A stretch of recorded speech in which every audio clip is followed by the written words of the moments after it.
Well, hello. Let's see how this one goes. I only have a phone cam with me, so we're gonna do this one low tech. But I was out hiking and decided to take a break, and I saw this moose hunter's tower. Got really comfy these days. Even got fireplace going on and stuff like that. And a really great place for hunter, I guess. So the one who gets this hunter's tower for this year's moose hunt is most likely to be a lucky one, because I saw some fresh moose tracks also. But I wanted to talk about using a fire rod and what kind of materials to use. So let's see how well this one goes. First, my low-tech setup, but hopefully this one will work. When it comes to fire rods, there are all kinds of different sizes and shapes. This one is nothing too fancy, cheap one, but I always have one with me. First, there's a black coating on these fire rods, and if you try to, nothing will happen until you get down to the metals, which I have done here. A few tips about using a fire rod. First, find the angle, something like 45 degrees. You can feel where it bites to the metal, and just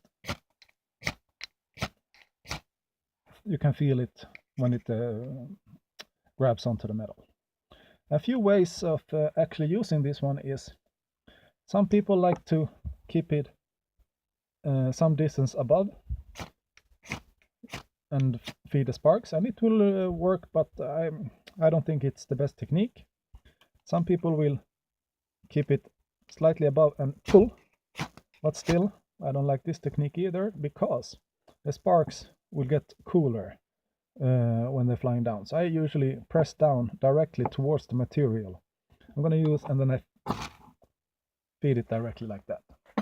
But when it comes to materials, this one is a classic and a favorite, birch bark, because birch barks have this oil in itself that preserves the bark and keeps a good flame.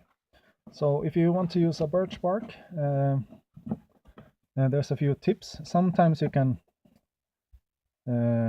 start a fire directly on the bark, but it's too much work. It's much easier this one. Just scrape until you get a good sized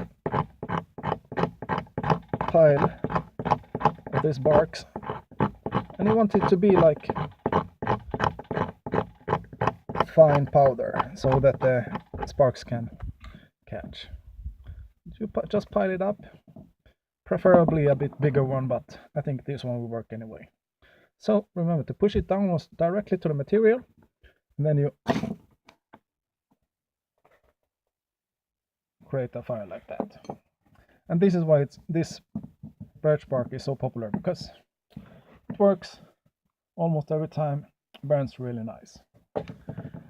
But there's a whole lot of other materials, like this one, old man's beard. So we're gonna go look for material to tinder, and if you don't know what to look like, look for this dry, fluffy stuff. Think cotton. And it's the same thing here, but remember, old man's beard, it has to be really dry, because they suck up all the moisture in the surroundings. But if they're really dry, they will work, as you can see. Save that one for a later day. But there's a whole variety of materials. I have two materials which are not so common when it comes for using a fire rod, but these are more typical for flint and steel. But I had the materials with me, so I wanted to show them anyway. This is amadou.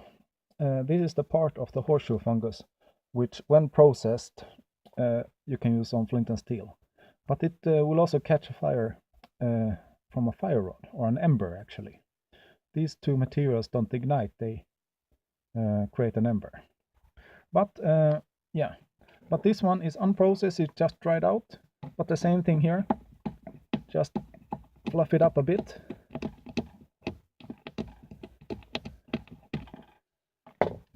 And it should at least catch a spark and keep it there. And these will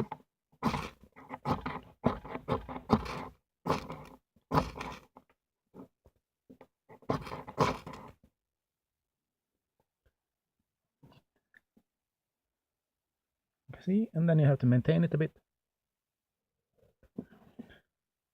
But it has caught, and it will glow for a really long time. But the other material that is even easier for catching a spark is the chaga, mostly used for medicinal purpose on teas and stuff like that, but used also for fire making in the good old days.